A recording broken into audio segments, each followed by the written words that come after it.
రాష్ట్రంలో ప్రజలు ఇచ్చినటువంటి తీర్పు పట్ల మాకు నిజంగా ఆశ్చర్యం కలిగింది, బాధ వేసింది. ఎందుకంటే ముఖ్యమంత్రిగా జగన్మోహన్ రెడ్డి గారు ప్రజలకు అనేక రకాలైనటువంటి సంక్షేమ కార్యక్రమాలను అమలు చేశాడు. దేశంలో ఎక్కడ లేనటువంటి విధంగా సంస్కరణలకు నాంది పలికాడు. ఈరోజు విద్య విషయంలో కానీ, వైద్యం విషయంలో కానీ, వ్యవసాయం విషయంలో కానీ, అన్ని వర్గాలకు సంబంధించినటువంటి ప్రజలకు సంక్షేమం అందించడంలో కానీ, ఎన్నికలకి 2019 ఎన్నికల మేనిఫెస్టోలో ఏదైతే నేను ప్రజలకు చేస్తానని చెప్పి ప్రకటించాడో దాదాపుగా 99% వాటిని అమలు చేయడంలో కానీ, ఎక్కడ రాజీ పడకుండా ఎన్ని రకాలైనటువంటి ఇబ్బందులు ఉన్నా పేదవాడికి అన్ని వర్గాలకు సంబంధించినటువంటి ప్రజలకి అండగా నిలవడం జరిగింది. కాబట్టి అటువంటి పరిస్థితుల్లో ప్రజలు తీసుకున్నటువంటి నిర్ణయాన్ని అందరం గౌరవించాలి. ప్రజలు ఆ నిర్ణయం తీసుకోవడానికి కారణాలు ఏంటి అనేటువంటిది కూడా మేము ఒకసారి అంతర్గతంగా పార్టీలో కూడా సమీక్షించుకోవడం, దానికి సంబంధించినటువంటి ఒకసారి ఎందుకు జరిగిందనేటువంటి దాని మీద కూడా ఒక ఆలోచనకు రావడం జరుగుతుంది. అయితే వైఎస్ఆర్ కాంగ్రెస్ పార్టీకి ఈరోజు అండగా నిలిచినటువంటి నాయకులు కావచ్చు, కార్యకర్తలు కావచ్చు, జిల్లాకు సంబంధించి పోరాడి ఈరోజు వైఎస్ఆర్ కాంగ్రెస్ పార్టీ అభ్యర్థుల గెలుపు కోసం తీవ్రమైనటువంటి కృషి చేయడం జరిగింది. వైఎస్ఆర్ కాంగ్రెస్ పార్టీ విజయానికి కృషి చేసినటువంటి ప్రతి నాయకుడికి, కార్యకర్తకి జిల్లా నాయకత్వం పక్షాన అందరికీ హృదయపూర్వకమైనటువంటి ధన్యవాదాలు తెలియజేస్తున్నాం. అదేవిధంగా అధికారం అనుభవించినటువంటి వ్యక్తులం, ప్రజలు ఇచ్చినటువంటి అవకాశంతో శాసనసభ్యులుగా ఉన్నటువంటి వాళ్ళం. మా అందరికీ ఆ గౌరవము, గుర్తింపునిచ్చినటువంటి వ్యక్తి మా నాయకుడు జగన్మోహన్ రెడ్డి గారు. కాబట్టి ఈరోజు అధికారం ఉన్నప్పుడు ఏ విధంగా అయితే ప్రజలతో మమేకమయ్యామో, అధికారం ఉన్నప్పుడు ప్రజలకు ఏ విధంగా అయితే సేవలు అందించామో, అధికారం లేకపోయినా ప్రజాప్రతినిధులుగా మెలిగినటువంటి వ్యక్తులుగా, పోటీ చేసినటువంటి వ్యక్తులుగా జిల్లాలో ఉండేటువంటి అందరితో కూడా మాట్లాడుకున్నాం. నాయకులు అందరితో కూడా ఈరోజు అందరం కలిసి అధికారం ఉన్నా లేకపోయినా, పదవులు ఉన్నా లేకపోయినా ప్రజాసేవలో ప్రజలతో అందరితో మమేకమయ్యేటువంటి విధంగా చర్యలు తీసుకోవడం, మా భవిష్యత్తు ప్రణాళిక కూడా నెల్లూరు జిల్లాకు సంబంధించి ఏ ఒక్క నాయకుడు, కార్యకర్త కూడా కష్టం కానీ నష్టం కానీ కలగకుండా అన్ని విధాలా అండగా నిలవడం జరుగుతుందని చెప్పి ఈ సందర్భంగా మనవి చేస్తున్నాం.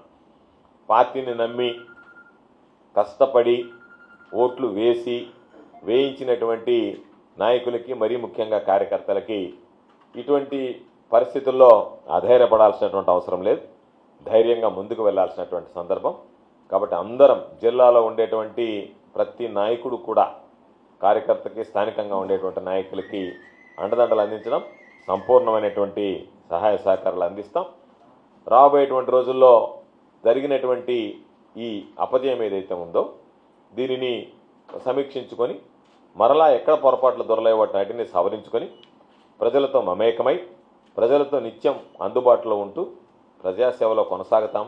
జగన్మోహన్ రెడ్డి గారి నాయకత్వాన్ని మరింత బలపరచడానికి, జగన్మోహన్ రెడ్డి గారి నాయకత్వం ఎదుగుదలకి అన్ని విధాలు కూడా అందరం కలిసి కష్టపడి పనిచేస్తామని చెప్పి ఈ సందర్భంగా తెలియజేస్తూ, జగన్మోహన్ రెడ్డి గారు నిన్ననే నాయకులకి, కార్యకర్తలను ఉద్దేశించి ఆయన పాత్రికేయుల సమావేశంలో మాట్లాడడం జరిగింది. కాబట్టి ఆయన విధానాన్ని కూడా స్పష్టంగా చెప్పడం జరిగింది. ఎందుకునో ఈరోజు ఎవ్వరూ ఊహించినటువంటి విధంగా అనేక రకాలైనటువంటి సంస్కరణలు, ఇంగ్లీష్ విద్య దగ్గర నుంచి, ఈరోజు మనం నాడు నేడు కింద స్కూళ్లను బాగు చేసిన దగ్గర నుంచి, ఊళ్ళల్లో రైతు భరోసా కేంద్రాలు స్థాపించడం దగ్గర నుంచి, హెల్త్ క్లినిక్లు తీసుకురావడం దగ్గర నుంచి, హాస్పిటల్లో ఉన్నటువంటి సిబ్బందిని భర్తీ చేయడం దగ్గర నుంచి అనేక రకాలైనటువంటి సంస్కరణలు, సచివాలయ వ్యవస్థను తీసుకురావడం, వాలంటరీ వ్యవస్థను జోడించడం, దాని ద్వారా ప్రజలకు అవసరమైనటువంటి సంక్షేమ కార్యక్రమాలు ఇంటి వద్దకే చేరేటువంటి విధంగా పార్టీలతో సంబంధం లేకుండా, నాయకులతో సంబంధం లేకుండా నేరుగా అర్హత కలిగినటువంటి కుటుంబానికి ఈ సంక్షేమ కార్యక్రమాలు అందజేయడం, అమలు చేయడం అనేటువంటివి ఈరోజు ప్రజల్లో ఒక నూతన ఒరవడిని సృష్టించాయి. అవినీతికి ఆస్కారం లేకుండా డైరెక్ట్ బెనిఫిట్ ట్రాన్స్ఫర్ ద్వారా ఎవరి దగ్గరికి వెళ్లాల్సినటువంటి పని లేకుండా నేరుగా వాళ్ళ ఖాతాల్లో జమ చేసేటువంటి విధానానికి శ్రీకారం చుట్టాడు. సుదీర్ఘకాలంగా ప్రజలకు ఉన్నటువంటి అనేక సమస్యల మీద దృష్టి పెట్టాడు. వాటన్నిటిని పరిష్కరించేటువంటి దిశగా చర్యలు చేపట్టాడు. అయినా సరే ప్రజలు ఎందుకో ఈసారి వైఎస్ఆర్ కాంగ్రెస్ పార్టీ వైపు మొగ్గు చూపించలేదు. కాబట్టి ఏది ఏమైనా సరే ప్రజలు మాకు ఇచ్చినటువంటి అవకాశం, 5 సంవత్సరాల ముఖ్యమంత్రిగా జగన్మోహన్ రెడ్డి గారికి, శాసనసభ్యులుగా, మంత్రులుగా మేమందరం కూడా ప్రజలకు సేవలు అందించడానికి ప్రజలు ఇచ్చినటువంటి అవకాశం. అదేవిధంగా ప్రజల దగ్గర నుంచి ఈరోజు వచ్చినటువంటి మద్దతు, ఈరోజు ఓటమి పాలైనా సరే చాలామంది ప్రజలు వైఎస్ఆర్ కాంగ్రెస్ పార్టీ వైపు మొగ్గు చూపించారు. వాళ్ళకి ఎక్కడా కూడా ప్రజలకు కానీ, స్థానికంగా ఉండేటువంటి నాయకులకు కానీ, కార్యకర్తలకు కానీ ఎవరికి ఏ ఇబ్బంది వచ్చినా, ఏ కష్టం వచ్చినా, ఏ నష్టం వచ్చినా మా కుటుంబంలోని వ్యక్తులకి నష్టం జరిగింది, కష్టం కలిగింది అన్నట్టుగానే భావించి అందరికీ అండగా నిలవడం జరుగుతుందని చెప్పి ఈ సందర్భంగా తెలియజేస్తూ, ప్రధానంగా నాయకులు, కార్యకర్తలు ఎవ్వరు కూడా అధైర్యపడాల్సినటువంటి అవసరం లేదు. ఈరోజు ఏదో మాటలు మాట్లాడి వెళ్ళిపోయేటువంటి పద్ధతి కాదు. ఖచ్చితంగా ప్రజలకు అందుబాటులో ఉంటాం, ప్రజలకు అండగా నిలుస్తాం. ఎవరికి ఏ కష్టం వచ్చినా సరే మేము వెంటనే అక్కడ చేరి వాళ్ళకు ఉన్నటువంటి కష్ట నష్టాలు ఎవరు కూడా ఇబ్బందుల పాలు కాకుండా చూసుకునేటువంటి బాధ్యత జిల్లాలో ఉండేటువంటి ప్రతి ప్రధానమైనటువంటి నాయకుడి మీద ఉంది, మా అందరి మీద ఉంది. మేమందరం కూడా ఇప్పటికే కొంతమంది అందుబాటులో ఉన్నారు, కొంతమంది అందుబాటులో లేరు. అందరితో కూడా మాట్లాడి ఈరోజు మరలా కూడా అందరం కూడా కలిసి ఒకసారి మీడియా సమావేశాన్ని కూడా ఏర్పాటు చేసి ప్రజలందరికీ కూడా ధైర్యం చెప్పడం జరుగుతుంది, నాయకులకి, కార్యకర్తలకు కూడా.